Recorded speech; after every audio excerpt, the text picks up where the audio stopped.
जय माता दी मित्रों, कैसे हो आप सब।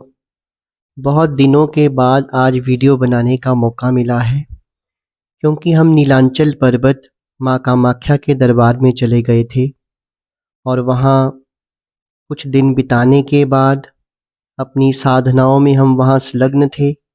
उनको अपनी साधनाओं को पूरा करने के बाद माँ का आशीर्वाद लेकर हम कुछ दिन पहले ही घर में पहुँचे हैं और फिर थोड़ी तबीयत भी ख़राब हो गई थी, जिस कारण से वीडियो बनाना हमारे लिए थोड़ा मुश्किल हो गया था। तो अभी भी थोड़ी सेहत ठीक नहीं है, लेकिन जल्द ही माँ की कृपा से हम ठीक हो जाएंगे। और विषय जो आज हमने लिया है वो ये है, बहुत सारे साधक, बहुत सारे मित्र जो है कमेंट सेक्शन में भी कमेंट कर रहे थे और मुझे डायरेक्ट मेल और मैसेज भी कर रहे थे। जो मेरा व्हाट्सएप वाला नंबर है वहाँ पर भी मैसेज कर रहे थे। उनके मन में ये शंका है कि जब हम पूजा पाठ करते हैं, पूजा पाठ में हम क्या करते हैं। सबसे पहले हम एक दीपक जलाते हैं, क्योंकि पहले भी मैं अपनी वीडियोस में बहुत बार आपको बता चुका हूँ कि जो दीपक है वही हमारे इष्ट का रूप है। जो दीपक है उसके ऊपर ही हम ईश्वर का आवाहन, अपने इष्ट का आवाहन करते हैं। दीपक के बिना हमारी जो पूजा अर्चना है वो कभी सफल नहीं हो सकती। अब दीपक भी अलग अलग प्रकार के होते हैं। मान लीजिए आप घर में सुख शांति चाहते हैं, धन संपदा चाहते हैं, यानी कि मटेरियलिस्टिक चीज़ों की अगर आप चाह कर रहे हैं, तो कोई घी का दीपक जलाता है, तिल के तेल का दीपक जलाता है। अगर आप कोई उग्र साधना कर रहे हैं तो आप सरसों के तेल का दीपक जलाते हैं।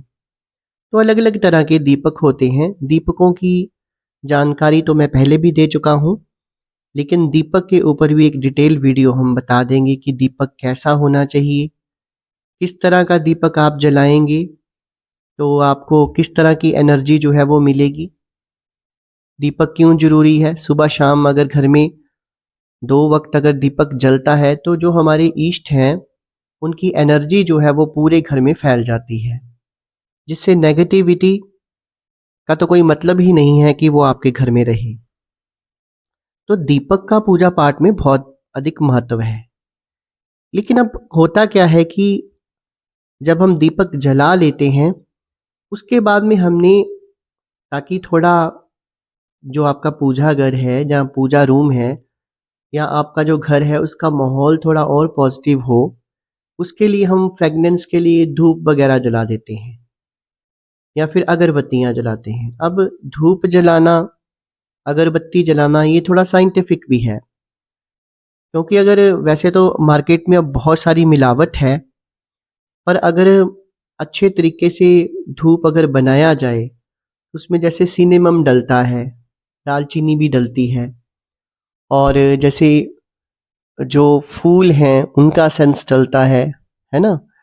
तो ये सारी चीज़ें जो हैं, जब ये इनको हम इसका धूप बनाते हैं और जलाते हैं, तो घर में जो बैक्टीरिया, वायरस जो होते हैं, इनको भी, या फिर मक्खी मच्छर जो होते हैं, इनको भी भगाने में ये धूप और अगरबत्ती जो है वो मदद करती है। तो इससे हमें अपनी बीमारियों से भी हमारा बचाव होता है। पर उसके लिए थोड़ा घर जो है वो उस तरीके से बना होना चाहिए कि पूरा बंद हो, जालियाँ लगी हों, कंपैटिबल होना चाहिए। और अंदर जब आप धूप दीप करेंगे तो कोई मतलब ही नहीं बनता कि अंदर कोई वायरस, कोई कीड़ा मकोड़ा, कोई अंदर मच्छर, है ना, इस तरह की चीज़ें जो हैं वो अंदर रह जाएं। तो दीपक का और अगरबत्ती का और जो धूप है उसका अपना एक अलग महत्व है। अब किसी की धार्मिक भावनाओं को मैं आहत नहीं करना चाहता, लेकिन लोग अगरबत्ती का बहुत ज़्यादा इस्तेमाल करते हैं। लेकिन अगरबत्ती, अगर आपको वो चेक कर लेना चाहिए, अगर तो वो बांस की लकड़ी के ऊपर अगर वो अगरबत्ती जो है उसका जो मटेरियल है वो चिपकाया गया है, तो वो हमारे शास्त्रोक्त नहीं है। हिंदू शास्त्र में बांस को जलाना जो है वो सही नहीं माना गया है। तो अगरबत्ती वैसे तो जलानी ही नहीं चाहिए।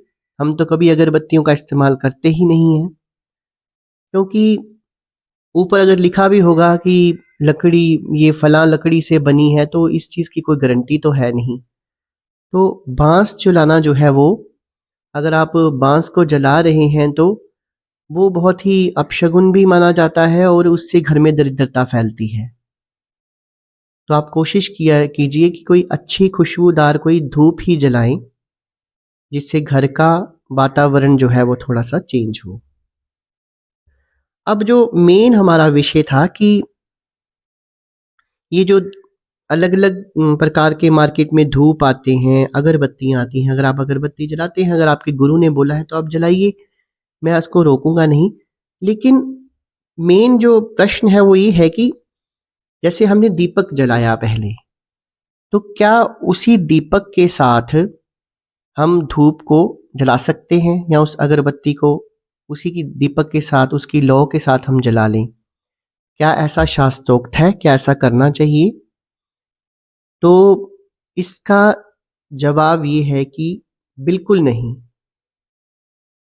ये कार्य हमने बिल्कुल भी नहीं करना है। दोस्तों, अगर आपने धूप जलाना है, अगरबत्ती जलानी है, तो उसको आपको अलग माचिस से ही हमेशा जलाना है। दीपक के साथ आपने कभी भी उनको नहीं जलाना है। क्यों? क्योंकि इसका एक बहुत बड़ा कारण देखा गया है कि अगर आप ऐसे लगातार करते जाएंगे, तो आपके घर में दरिद्रता जो है वो बढ़ती जाती है, और जो धन है उसका ऐसे अनायास ही खर्च होता है इधर उधर।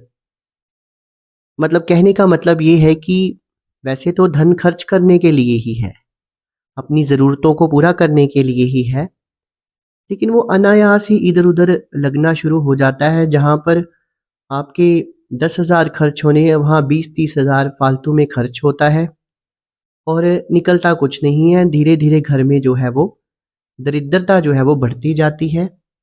धन जो है उसका टिकाव नहीं होता। इधर से धन आप कमा रहे हैं, उधर से वो चला जा रहा है, और ना ही तो वो धार्मिक कार्यों में लग रहा है, ना ही उससे आपका कोई फायदा हो रहा है, और घर में धीरे धीरे धीरे दरिद्रता जो है वो घर कर लेती है।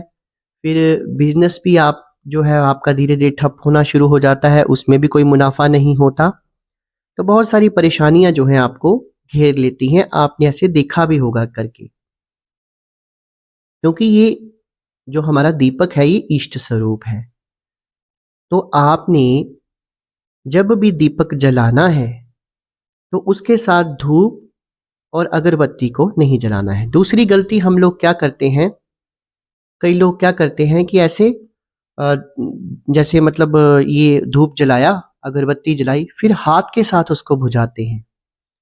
वो भी बहुत दरिद्रता का एक बहुत बड़ा कारण होता है। हाथ के साथ उसको कभी कभी भी ना बुझाएं। वैसे तो अगरबत्ती और धूप जो होता है वो अपने आप ही थोड़ी देर जल के वो जो है अग्नि जो है वो लुप्त हो जाती है, और उसमें से फ्रेगनेंस जो है चारों ओर फैलना शुरू हो जाती है। अगर आपको बुझाना ही पड़े तो उसको हाथ में पकड़कर जोर से झटका दीजिए। जैसे हम झटका देके उसको बुझाते हैं ना अग्नि को, वैसे करना है उसको। उसके ऊपर ऐसे हाथ से उसको, हवा से उसको नहीं बुझाना है।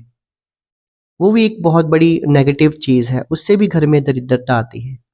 धूप को, अगरबत्तियों को हाथ में पकड़िए और ऐसे ऊपर नीचे हिलाइए जोर जोर से, तो वो अपने आप ही बुझ जाता है। उसको हवा नहीं देनी है, कहने का मतलब ये है। तो कभी भी हवा देकर उसको नहीं बुझाना है। उससे क्या होता है कि उससे भी ये घर में दरिद्रता, और जो लक्ष्मी माता है वो नाराज हो जाती हैं, घर में दरिद्रता बढ़ जाती है। तो ये सारी चीज़ें जो है वो घर कर लेती हैं, कोई बरकत नहीं होती घर में। आप बहुत सारा पैसा कमा रहे हैं, धन काफ़ी आ रहा है आपके घर में, लेकिन घर में बरकत नहीं होती है। तो यही मेन कारण है। तो अब आगे से जब भी आप पूजा पाठ करने बैठेंगे, तो दीपक को अलग जलाएंगे माचिस के साथ, और अपनी धूप बत्ती और अगरबत्ती को अलग जलाएंगे। तो आशा करता हूँ जो जानकारी आज मैंने आपको दी है वो जानकारी आपको पसंद आई होगी, और मुझे कमेंट सेक्शन में कमेंट करके ज़रूर बताना कि कौन कौन व्यक्ति ये गलती कर रहा था। आज की वीडियो में बस इतना ही। फिर हाजिर होंगे एक नई वीडियो के साथ। तब तक के लिए शुभ रात्रि। धन्यवाद।